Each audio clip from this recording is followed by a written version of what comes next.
A Lantern, Chapter 10. Abby could frame no words.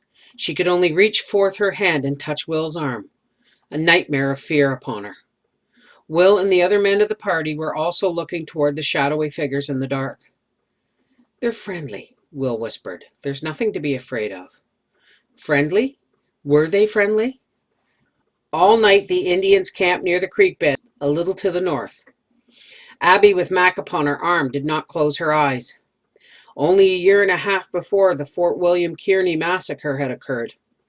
Only 2 months before, Red Cloud had sent word that he would not sign the great Fort Laramie Treaty. They were so much nearer hostile Indians here than back home. You couldn't tell from what tribe these were. You couldn't tell in the dark how many there were. All night Abby lay in an agony of fear, her body tense, her little son at her breast. In the morning, fears were dissipated. If there had been any evil from them, it would have happened during the night. They proved to be a small group of Pawnee, with their squaws and their papooses. They had dozens of skinned chickens across their ponies, the flies thick upon them. One of Henry Lutz's horses was missing from the bunch which had been staked together. After a half-concealed conference among the menfolks, it was deemed wiser to accept the loss and not question the matter. One of the braves evidently had ridden away on it. The Indians ate, broke camp, and came over to the settlers and examined their outfits. A brave pointed to Oscar Lutz's wife, who was not exactly dainty in size, and shrugged massive shoulders jovially, at which the other bucks showed symptoms of ingrowing mirth. They took their time to peer into all the wagons. One man picked up a little bright-colored shoulder shawl of Sarah Lutz's and coolly transferred it to the shoulders of his squaw. The others gave a few grunts of satisfaction, fell into a long strangling line, and started toward the northwest, the red and black of the appropriated shawl growing fainter in the distance. Abby wondered if she ever again would pass through such a fearsome night. As Henry Lutz said, the Reinmüller's place was south of the Deal acreage, and his own joined it at the west.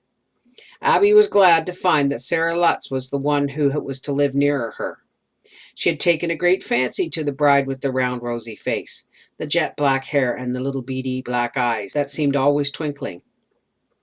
For Christine Reinmüller she held no great liking. Christine was uncouth, not quite clean, her tight little braids wound flat from ear to ear, greasy looking. The wagons were now each driven into the family's respective holdings, forming little homes on wheels until the rude houses would be finished. As far as the eye could see, the land lay in long rolling swells, unlike the monotonous flatness which characterized part of the state farther to the west of which they had heard. There was nothing to be seen in any direction but the prairie grass and the few native trees which traced the vagrant wanderings of Stove Creek. The undulating land covered with prairie grass, the straggling line of trees along the creek bed, and the cloudless sky composed the entire picture. These and the Deal, Reinmüller, and Lutz-covered wagons, little toys in the vastness of the lonely prairie. Gus and Christine Reinmüller set about at once making a dugout at the end of a ravine near the creek bed.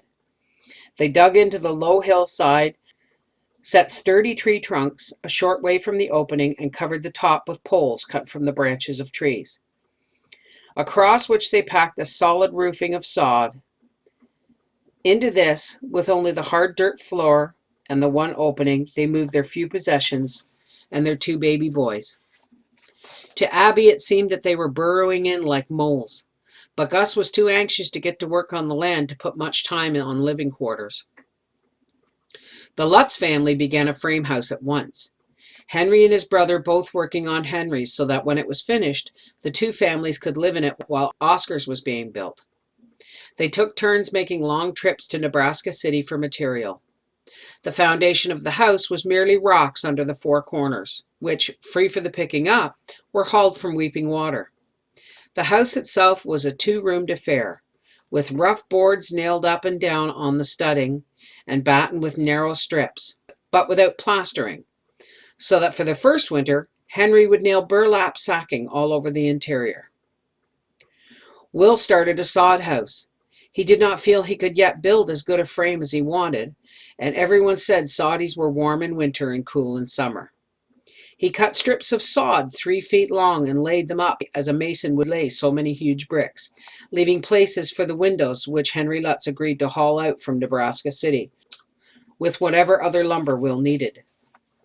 The inside dimensions of the house were 30 by 18, so that when the partition was run through, the general living room was 18 by 20 and the bedroom 18 by 10. Abby's physical ill feelings and homesickness had been with her thus far through the making of the house. The sight of the prairie grass blowing and dipping in the wind under the cloudless sky still gave her a sensation of dizziness and nausea.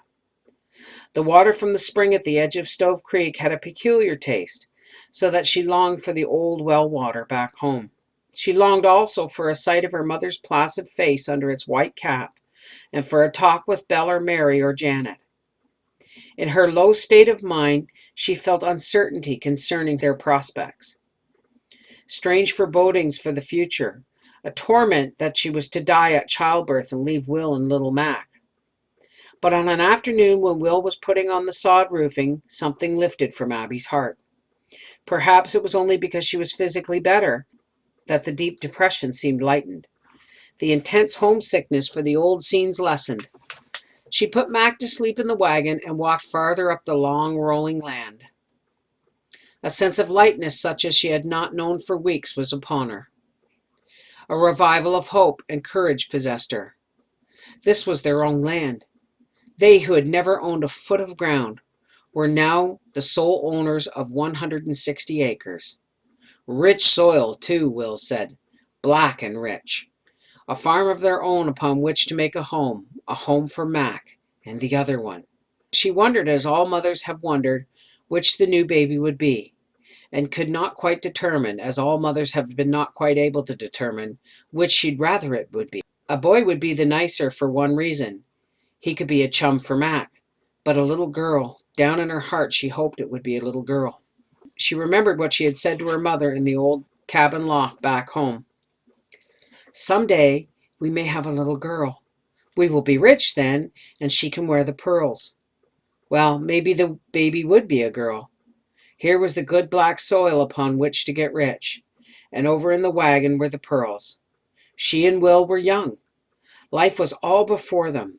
With neighbors not far away, it was not going to be so lonely.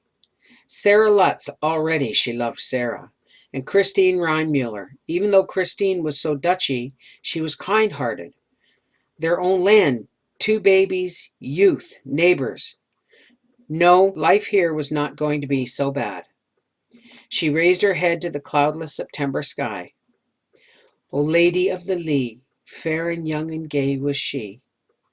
Her voice rose clear, full-throated, mature. Dreamed of visions longingly, the Lady of the Lee. Yes, she and Will would soon be wealthy. Will had said so. Youth, babies, friends, wealth. She put the joy of it into the melody. When she held in her bower or hall, banquet high or festival, on every side her glance would fall. A crow flying above her wheeled and dipped down toward her. Caw, caw! It threw down at her saucily. Abby broke off singing. Were you jeering at me? She called after the vagrant wanderer. Caw, caw! It threw back raucously. Maybe it was a sign. Maybe it was a bad sign. Grandma Deal would have said it was. Then she threw back her head and laughed. Oh, well, she was young. Her voice wouldn't run away and leave her. In a little while she would get to a teacher somewhere, over the prairie to Nebraska City, or back to Plattsmouth, or perhaps even up to Omaha someday. As she started back to the prairie schooner with the song unfinished, a long, slimy, gruesome thing slipped, belly flat, through the grass. Abby shuddered and scrambled into the sheltering wagon. The rough edges of the black sod of the house were now treated to a thick coat of mud plaster and a board floor laid. The low partition over which she could hang clothes, and the crude board door. Abby papered the hoop-skirted feminine paragons of style out of Godey's Lady's Book, from which vantage point they looked down upon the humble interior with supercilious pride. This then was the house into which Abby moved from the prairie schooner. Abby, the granddaughter of Isabel Anders Mackenzie, with her townhouse and her 2 country estates, her silk shawl, her pearls and her jeweled fan, her reddish-brown hair and her long slender fingers, which tapered at the ends. But with the same pride that had arranged the sumptuous furnishings in the ancestral home across the sea, Abby now hung curtains at the window, tacked burlap gunny sacking on the floor, put down the small braided rag rugs, and made up 2 clean beds. Under one of these, she put the calfskin covered chest, which held the pearls and the paints, and in the deep window seat formed by the width of sawed strips, she set the St. Thomas clock with the little brown church painted on the glass. There was one boughten cupboard for the dishes, and Will made another one of store boxes to hold Abby's books, the Shakespeare plays and the Bible, the McGuffey readers, and a few other textbooks. There was a 4-holed stove whose long pipe protruded through the sod roof, 3 chairs, and a table with a declivity in one corner of it in which Doc Matthews had always rolled pills. A couch, which might also serve as an extra bed, was made of the same type of sawed strips which had been used in the house, and covered with a feather bed and the Rose of Sharon, one of Grandma Deal's quilts of intricate design. The rooms were both finished now. The little soddy was not much of a house, but it had that other thing, that intangible thing of the spirit called home. As soon as his work on the house was finished, Will started on a shed for the stock, and in the mild October weather before the frost had come, he broke sod on one portion of the land so that it would be ready for slightly easier plowing in the spring. With November, the mild weather ceased. The winds that seemed never still blew harder from the open country to the north and west. Dried tumbleweeds, round in shape and as large as bushel baskets, rolled over the prairie with the winds, like great platoons of charging cavalry. Abby, standing sometimes at the little soddy window, would watch the ceaseless riding of the brown-coated swashbucklers, the unending onslaught of nature's artillerymen. On and on they came, mounted rifles, dragoons, hussars, columns, companies, regiments, and brigades. They swept by, to disappear in the distance, only to be followed by reserves from farther out on the prairie. It gave her a sense of fear.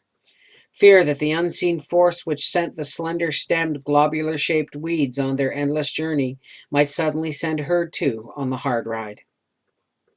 When Will took the long drive to Nebraska City for supplies, her desolation seemed complete.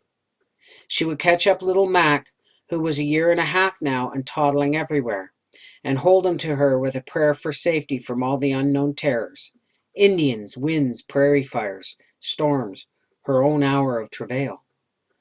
Will brought back cornmeal and one precious sack of white flour for which he had paid $10. So sparing was Abby in its use that it was nearly spring when the last bit of it was baked and the sack made into an apron for herself. It was in the middle of the first night in March that Abby knew her hour had come. The March winds, like so many wild March hares, were running past the little soddy. Will dressed hurriedly, replenished the fire, and with a word of encouragement was gone into the night. Abby, bolting the door behind him, knew the greatest fear for all prairie women: to be alone on the desert of grass with the pangs of childbirth upon her. Oh God, bring Will and the doctor safe home. The winds blew, little Mac slept. Abby's body was racked. Oh God, send someone. And then someone pounded on the door. Ein, lass mich ein! Christine! Abby opened the door and Christine Reinmuller came in, her fat face red from the cold wind, her tight little greasy braids flattened from ear to ear. She looked beautiful to Abby. It was hours before Will came with the doctor from Weeping Water, and then Abby had her little girl, the little daughter who was to wear the pearls and all the lovely things that should go with them. Will brought Mac in and showed him the new sister. Mac promptly welcomed her by poking a fat forefinger into her eye and mouth to see if she really worked. They named her Margaret, for both grandmothers. It will please them both, Abby fibbed politely. Almost she could hear Grandma Deal saying, What did they do that fool thing for?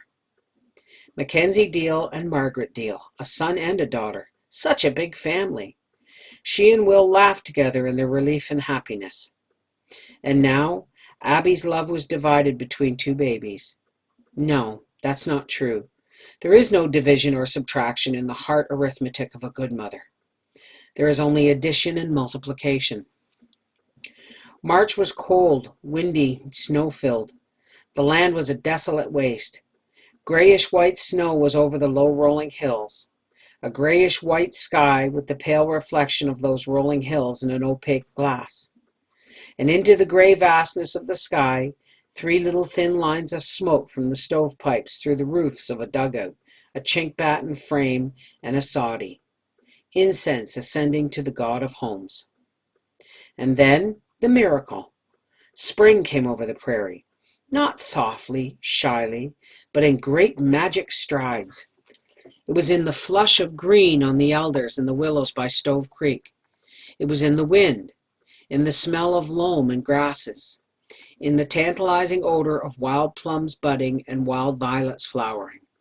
Nature, the alchemist, took them all, the faint odors of the loam and the grasses, the willow buds and the little wildflowers, and mixing them in her mortar, threw them over the prairie on the wings of the wind. Will could scarcely wait to begin spring plowing. Only then would it seem that the work on the place was really underway. He saw the frost ooze out of the broken sod and the heavy rolling clouds lose their frozen firmness. Twice he made an attempt to start the hand plow and found the ground not ready. Then on a morning, with the prairie lark calling to him, he started. Abby took the baby in her arms and went out, with little Mac toddling by her side. Gyp, the young dog of nondescript breeding which they had brought with them, ran frantically about, chasing some little flying thing. Abby constantly darted a look near Mac, never allowing him more than a few feet from her, the fear of the deadly rattlesnake always with her. Usually undemonstrative, Will slipped an arm around Abby. Serious and reticent, he seldom voiced his deepest feelings, but now he spoke them. "It'll be a pull, Abby girl. But someday you'll see I was right. The furrows will go everywhere up and down these rolling hills. Bigger plows than mine will roll them back. There'll be maybe a town here," he pointed to the limitless horizon, "and a village there. Omaha will be a big center. The little capital village of Lincoln will grow. It's bound to come, not today, nor tomorrow, but some other day and some other tomorrow. You'll live to see a fine Capitol building and schools and stores and churches and nice homes." Prophetic words. A town lies here and a village there. Huge tractors turn a half-dozen furrows in one strip across the fields. Omaha and Lincoln are great centers for commercial, industrial, and educational interests. Where once the Indian pitched his teepee for a restless day, there were groupings of schools and churches and stores and homes. And Abby Deal lived to see the beginnings of the tall, majestic tower of the most beautiful capital of them all lift its white shaft to the sky. A capital unashamed of its native products, into whose marble artistry have gone the buffalo and the corn and the goldenrod. Will stood a moment, a little abashed at his emotions, so that immediately he said lightly, "Well, here goes." The first loam turned back, clean cut with the sharp knife of the plowshare, mellow, black as a crow's wing. A fringe of coarse grass held fast to the heavy soil, as though the two could not be parted after all these wild, free centuries together. The grass maiden, clinging to the breast of her prairie lover. Abby turned abruptly and went into the house with the babies. Inside she cried a little into the long roller towel. She did not know just why. Then she pulled herself together. "This will never do. There is no time for idle tears. If I'm to do my share in all that Will thinks he sees, I must get a good dinner for him." The man at the plow, the woman at the stove. It was symbolic. That spring the new life began in earnest. To Abby, the future gleamed with bright prospects. New settlers were coming in every day. Already the precinct had 13 families. In such a little while the community would be well settled. In such a short time they would all be rich. And so Abby Deal went happily about her work, one baby in her arms and the other at her skirts, courage her lodestar and love her guide, a song upon her lips and a lantern in her hand.